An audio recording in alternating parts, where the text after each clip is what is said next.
Halo semuanya, perkenalkan saya Ketut Pramestiswari Canandita dengan NIM 23055111025 dari kelas 1.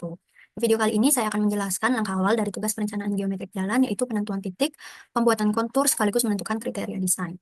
Nah, di sini pertama-tama kita buka dulu aplikasi Google Earth-nya, lalu kita search lokasi tikungan yang mau kita pilih. Di sini saya sudah memilih lokasi di Kabupaten Jemberana, tepatnya di Jalan Raya Denpasar ke Gilimanuk. Selanjutnya kita klik Add Place Mark di sini. Untuk titik awal, kita namakan titik awal. Lalu kita arahkan pin ini ke titik awal yang mau kita rencanakan. Lalu kita klik OK. Lalu kita klik lagi ini, kita namakan titik akhir. Lalu kita arahkan juga sini.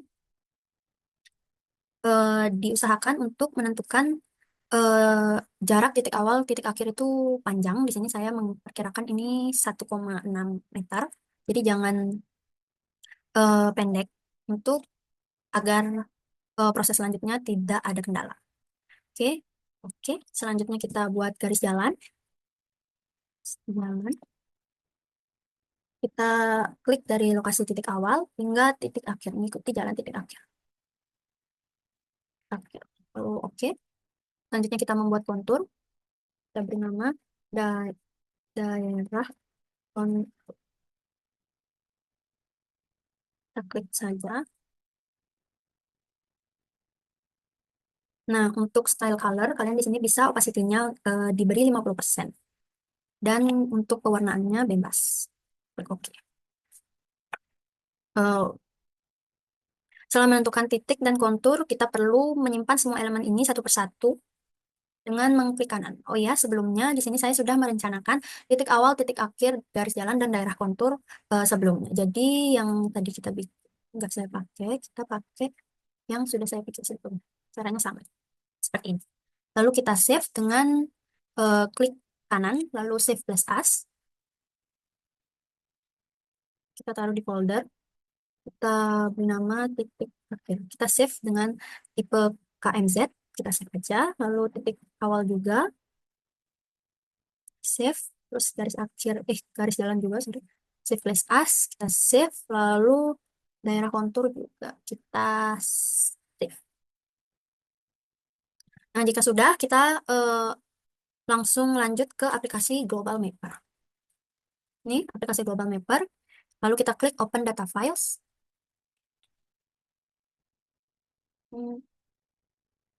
Kita pilih lokasi daerah kontur, garis jalan, titik awal, dan titik akhir. Kita open, tunggu sebentar. Setelah muncul, kita atur sistem proyeksi dengan kita ke Tools, lalu Configure. Configure, kita pilih UTM. Pada Projection, kita pilih UTM. Nah, di sini bisa kalian lihat pada zona kita mendapatkan min 50 shot dan datumnya WGS. Di sini kita bisa SS untuk keperluan civil 3D nanti. Atau boleh diingat saja. Bisa saja. Lalu kita oke. Setelah itu kita klik online data di sini yang menggambarkan ini. Kita pilih Aster GDM, kita next, kita connect. Di sini akan muncul tampilan elevasi daerahnya. Selanjutnya kita akan membuat garis daerah kontur dengan klik Create Line Feature, lalu gambar. Oke, kita gambar mengikuti garis. Klik gambar.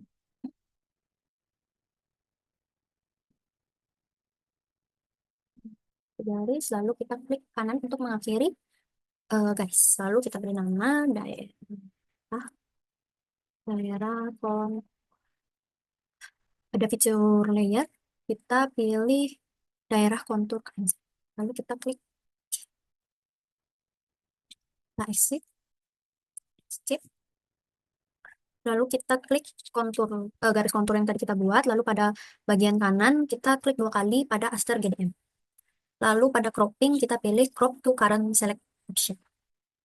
Select polygon, sorry. Lalu kita klik play. Lalu kita ke Train Analyze, kita pilih generate kontur yang ini. Lalu di sini kita beri nama kontur. Lalu kontur intervalnya saya beri 5, minornya 5, dan majornya 10. Lalu kita centang ini. Lalu pada bagian kontur bounce, kita klik use layer bounce. Lalu kita pilih Aster GDM dan daerah kontur. Lalu kita klik OK. Lalu OK lagi. Nah, selanjutnya kita akan mengekspor data ini ke sipil 3D dengan mengklik file. Lalu kita pilih export. Lalu kita pilih vektor or lidar. Lalu kita OK. Kita OK lagi. Untuk versi DWG, karena saya pakai Civil 3D versi terbaru, maka saya pilih format AutoCAD 2018. Lalu kita ke export bound, lalu kita pilih use layer bound, kita pilih daerah kontur, garis jalan, titik awal, titik akhir, dan kontur. Lalu kita OK, lalu kita OK. Kita save dengan nama kontur jam berapa. Kita save. Baik, selanjutnya kita akan ke Civil 3D. Kita open yang sudah tadi kita buat.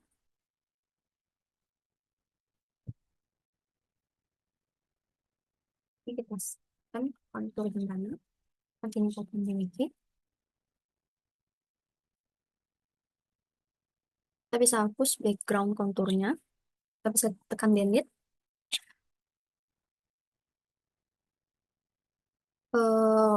Selanjutnya kita akan membuat surface kontur. Kita bisa select dulu kontur kita, lalu klik kanan. Pada clipboard kita copy dan kita membuat room baru. Sini kita klik kanan, clipboard, lalu paste to original coordinate. Jika belum muncul, kalian bisa klik Z, enter, lalu E, enter. Nah, di sini sudah terlihat. Pada bagian kiri kita pilih setting, lalu kita klik kanan pada drawing satu ini. Lalu kita edit drawing setting, sorry, edit drawing setting. Lalu yang sudah saya suruh screenshot tadi, kita bisa masukkan ke sini.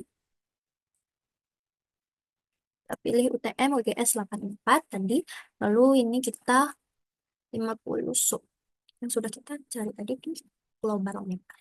Dan kita pencet untuk drawing unitsnya meter dan angular unitsnya degrees. Lalu kita lihat OK.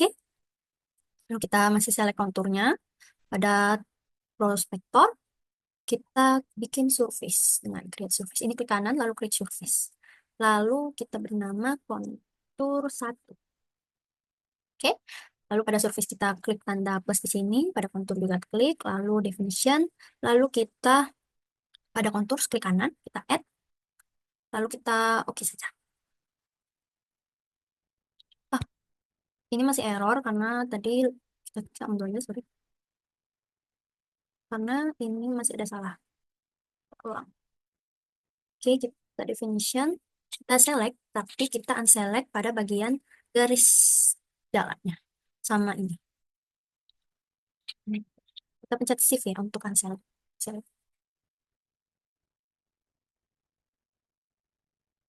Lalu kita sama kayak tadi, kita pencet add. Oke. Selanjutnya, garis kontur yang berasal dari global mapper tadi bisa kita hide dengan kita klik di sini. Lalu kita cari nih kontur line intermediate dan kontur line major minor bisa kita amati. Oke. Lalu selanjutnya kita akan mengecek geolokasi untuk memastikan posisi kontur sudah sesuai dengan lokasi asli. Kita pergi ke geolocation pada map off, kita pencet map hybrid. Oke, pastikan laptop kalian online untuk datanya.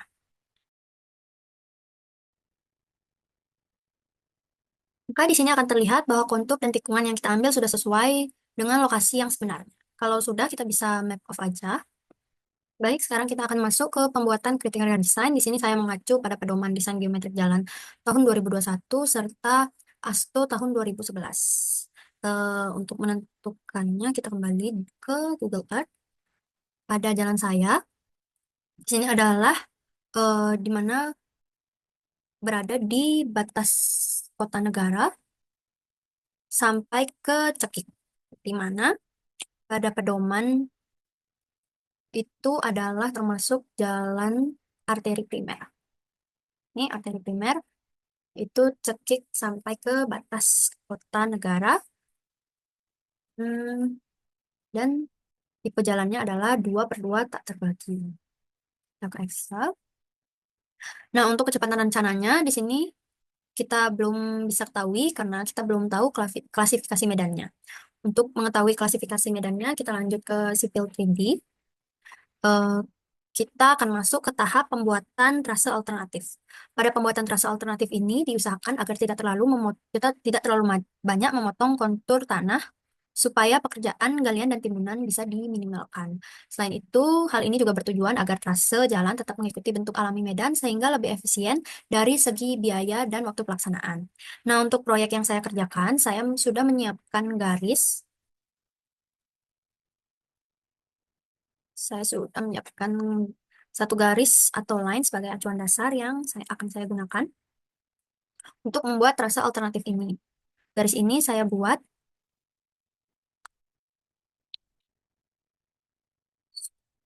Garis ini sudah saya buat berdasarkan pertimbangan medan dan titik-titik kontrol penting yang sudah saya tentukan sebelumnya. Trase alternatif ini saya juga sudah buat dengan tetap mempertahankan posisi titik awal dan titik akhir dengan berdekatan dengan trase jalan utama. Jadi meskipun kita membuat jalan baru, trase alternatif ini tetap berada dalam koridor yang sama dan bisa langsung dibandingkan efisiennya dengan trase utama.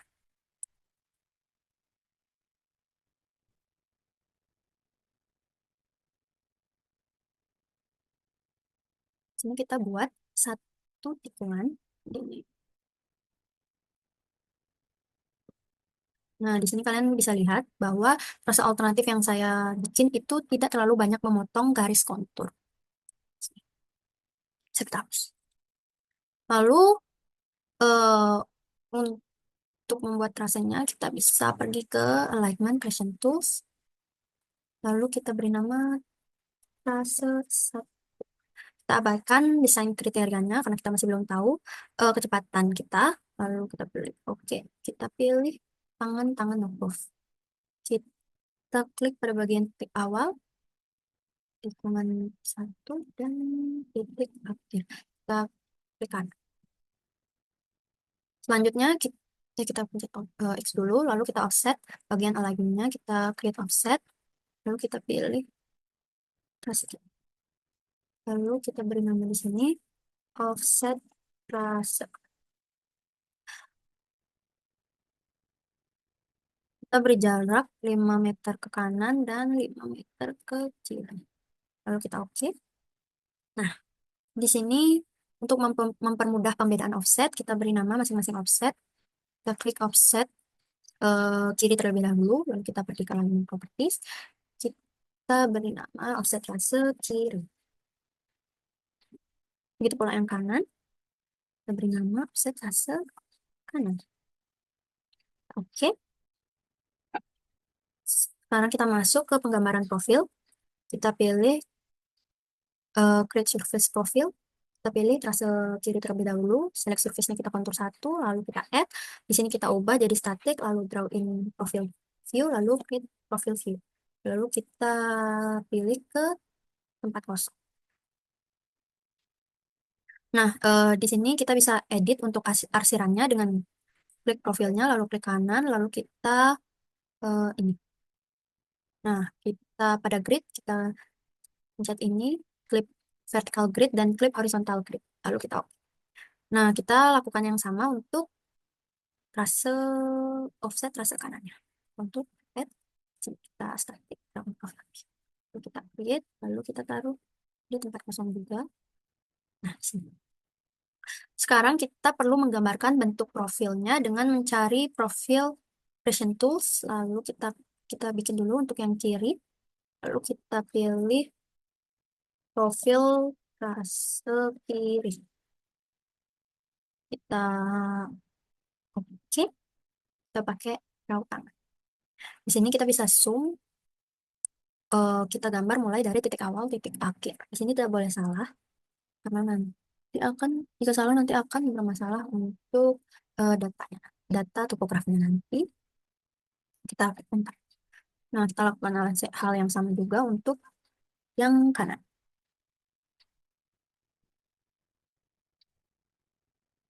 Oke, yang kanan. Oke, yang kanan. Pilih awalnya, lalu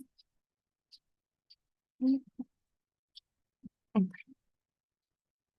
Eh, Selanjutnya pada data ini kita ekspor dengan pergi ke toolbox, kita ke report manager, lalu ke profil, lalu di sini kita klik kanan, execute. Kita buat untuk rasa kiri terlebih dahulu. Untuk station interval saya saya pakai 30, lalu kita centang yang regular interval saja. Lalu kita create report, lalu kita yes. Nah, di sini sudah terlihat data profile elevation difference reportnya. Kita sudah benar, point type-nya yang pertama akan start, lalu yang terakhir akan end. Kita masuk ke yang kanan juga, create report, kita yes. Selanjutnya kita akan masuk ke Excel. Kita copy data ini,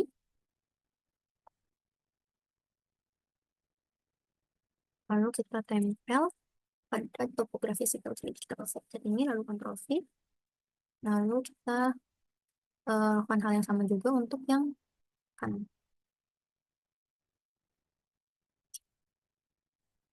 Kita copy, masuk ke Excel, kita Ctrl V. Jika sudah, kita hapus keterangan meternya dengan mencet Ctrl V, lalu pada replace, sorry, kita select dulu ini yang ada M-nya, lalu Ctrl V, pada replace kita find mode-nya kita kasih M, lalu replace with spasi. Kita replace all, oke. Sini sudah hilang. Selanjutnya kita ke evaluasi topografi. Pada station kita kasih tanda sama dengan, lalu kita taruh di sini, lalu kita klik enter. Lalu kita semakan untuk sampai ke bawah. Oke, 4 sampai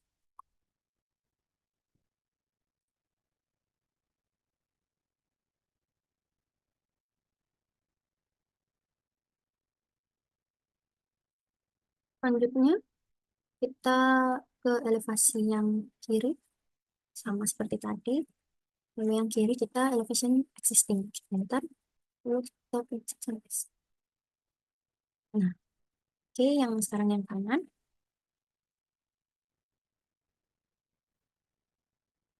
Kita enter. Ke sampai bawah. Di sini jarak horizontalnya 10, karena pada offset tadi kita pakai 5 meter ke kanan dan 5 meter ke kiri. Lalu pada kemiringan medan, ini adalah selisih elevasi kiri dan elevasi kanan dibagi jarak horizontal. Selanjutnya, untuk jenis medannya, ini perbukitan, datar, perbukitan, dan pegunungan, ini mengacu pada PDGJ 2021, di mana pada kemiringan medan kurang dari 10, yaitu jenis medannya datar, lalu kemiringan 10 sampai 25, yaitu bukit, dan lebih dari 25 adalah gunung. Selanjutnya, semua kemiringan medan ini kita rata-ratakan. Kita rata-ratakan dengan ini. Terus ini lalu kita blok dari atas, blok dari atas sampai bawah. Nah, di sini bisa dilihat bahwa didapatkan rata-ratanya itu 4,48%, yang dimana jenis medan yang kita dapat itu adalah datar. Maka di sini desain kriterianya adalah uh, untuk jalan arteri primer 2/2 tak terbagi dengan jenis medan datar ada di bentang 15 sampai 60. Di sini saya akan memakai kecepatan rencananya 60 km per jam karena kecepatan rencana tertinggi akan memberikan pelayanan yang lebih baik. Nah, di sini kita fungsi jalannya tadi arteri primer, eh, kelas jalannya kita kelas 3. Lalu kecepatan rencananya 60, di sini lebar rumajanya kita 10, lebar lajurnya kita bisa lihat di jalan asli kita, itu di jalan asli saya 3,5 meter, di mana lebar bahu dalamnya 1,5 dan lebar saluran tepinya 0,5. Super elevasi normalnya 2%, super elevasi bahunya 4%, super elevasi maksimumnya 8%, dan kelandaian maksimumnya 6%. Maka inilah kriteria desain yang saya dapatkan. Dan sekian video dari saya. Terima kasih sudah menonton. Sampai jumpa di video selanjutnya.